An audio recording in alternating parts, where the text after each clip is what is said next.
Hi everyone and welcome to this week's video. Thank you for being here. My name is Angel DeSantis. If this is your first video, welcome.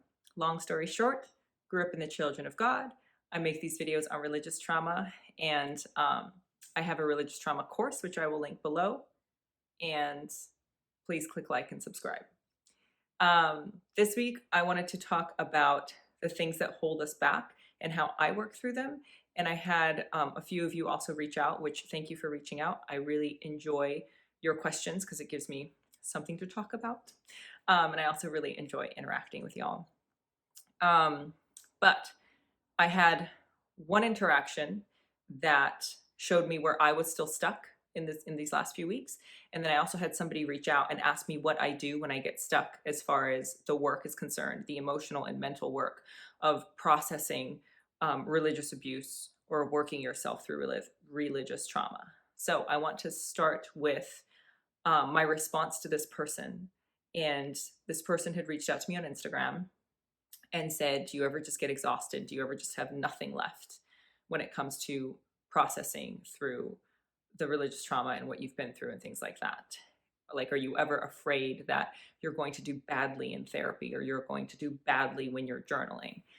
And quite frankly, no, I don't have the fear that I'm going to get my journaling wrong or my therapy wrong, because my mind has really moved very far away from the problem that religious trauma pushes on you, which is black and white thinking, where there are only two options. Either you get it right or you get it wrong.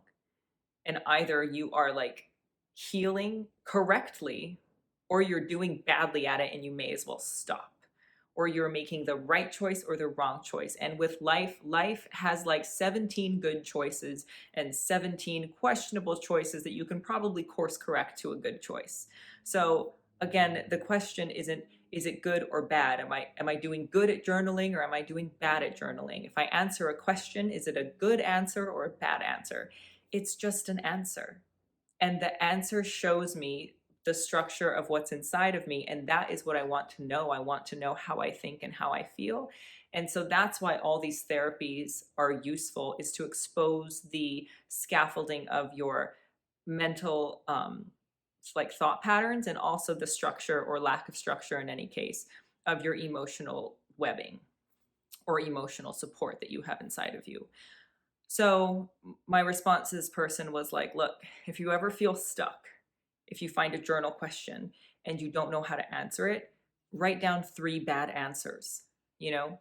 And for me, when I was thinking about changing careers, I was trying to find the right career. And it was like, what would I be good at? What would be financially viable? What would be, and then I ended up with like 27 like things, which was like a list of criteria for the career that I was allowed to pick for the right one.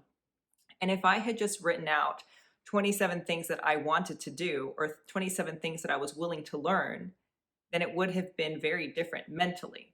I would have seen possibility instead of limits. So when I wrote out the criteria for the job, and like I'm not allowed to pick a job unless it makes me money right away. I'm not allowed to pick a career unless I know for a fact I'm going to be super happy in it. I wrote out a list of bars for me to clear that I was going to try and hurdle, as opposed to if I had written it out of like, what do I want to do? What can I learn? What thrills me? Then I would have ended up with them in a much better place mentally where I saw possibility. So all that we're trying to do as we're healing from this is get our minds to see possibility and get ourselves more involved with what the world has to offer, because there's so much that the world has to offer. But if you are still in that place of black and white thinking, you might end up making yourself lists that keep you stuck instead of the lists that bring you like effortlessness and possibility and curiosity about what the world has to offer. So if you ever find yourself in a place where you feel stuck, and I know a lot of you won't end up at this video unless you've seen a couple of other ones, and as you're walking through this journey, it can feel overwhelming at times.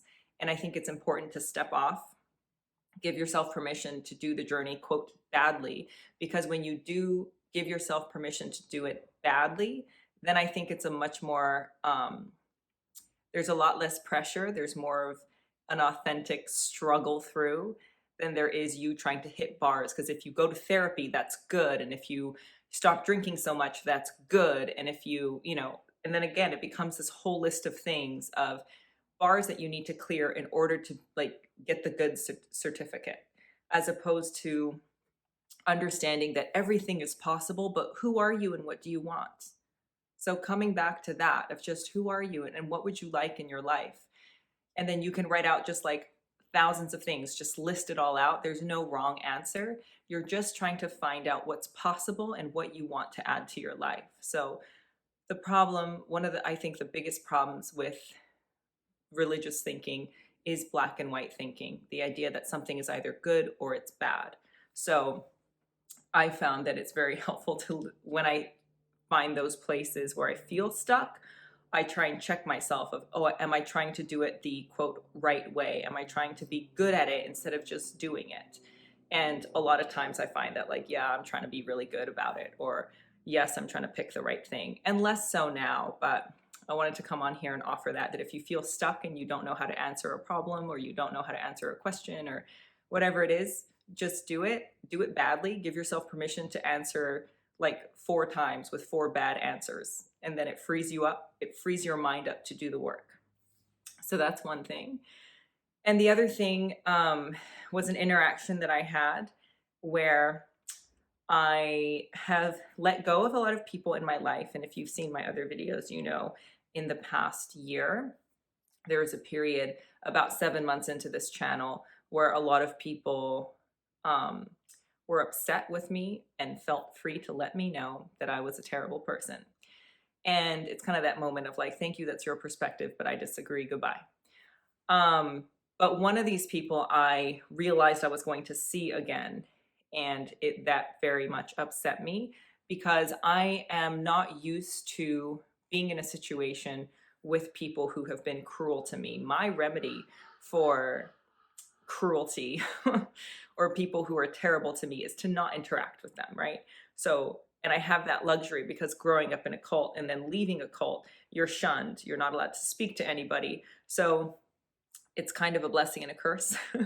It's a curse because you're out in the world and you know no one. And it's a blessing because you lose all of the abusive people at the same time. As opposed to, I know a lot of you haven't grown up in cults. You've grown up in the church or your family is religious. And it's actually a much more difficult situation. I'm going to recommend a book by Virginia Satir about family therapy. Do I have the book? Uh-oh. I will find the book and I will put it in a little something over here because it's a really great book. But anyways, I know that a lot of you are in situations that are much more complex than I understand. And for me, this person came at me and was very cruel to me. And I said, we're not going to have any more interaction. No, thank you. Goodbye. And I haven't spoken to this person for about a year. And I realized that I was going into a situation where this person would be. And that gave me that sort of anxiety of like, oh my God, I'm going to have to deal with this person. And what I really want to do is be very cruel to them. I want to be just as cruel to them as they were to me. And again, because I'm not in black and white thinking, I understand that that doesn't make me a bad person. That's just a natural human reaction to want like vengeance or justice or whatever you want to call it. I don't think I'm a bad person for wanting to hurt someone who hurt me. But I know that when push comes to shove, that's not who I want to be. I don't want to be someone who is cruel to other human beings because then I'm doing the same behavior that they did to me that I didn't like.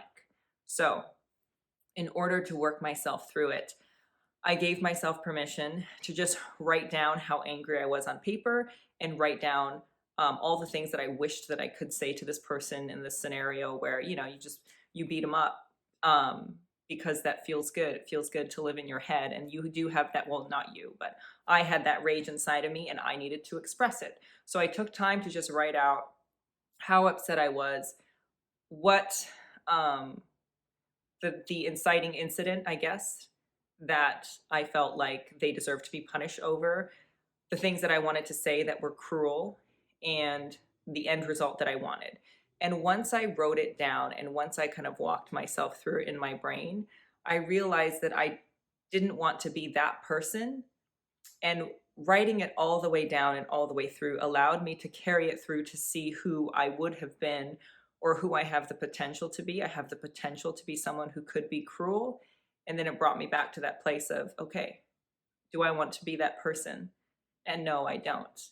In which case, then let me find a lesson here to learn so that I can meet with this person face to face and not have that rage and just accept the lesson that I learned through interacting with them.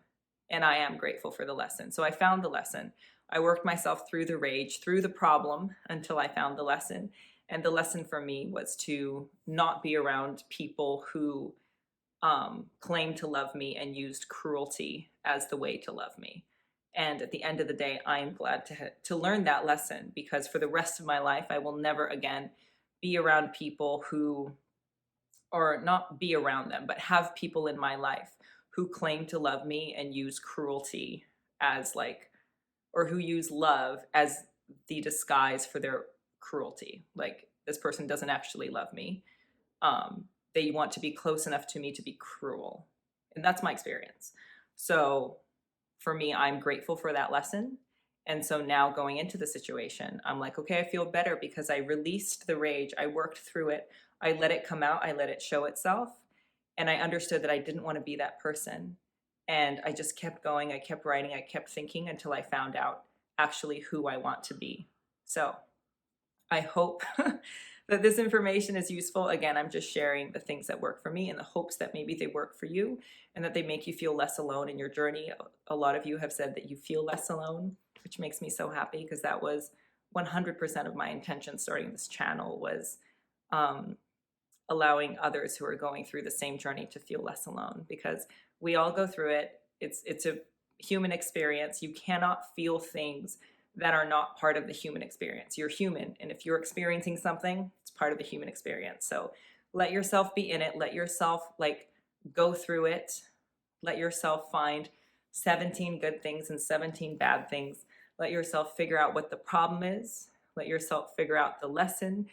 Let yourself go through the ups and downs, because life is a really incredible ride to go through. So let yourself hit the highs, let yourself hit the lows, and let yourself evolve and just continue stumbling forward.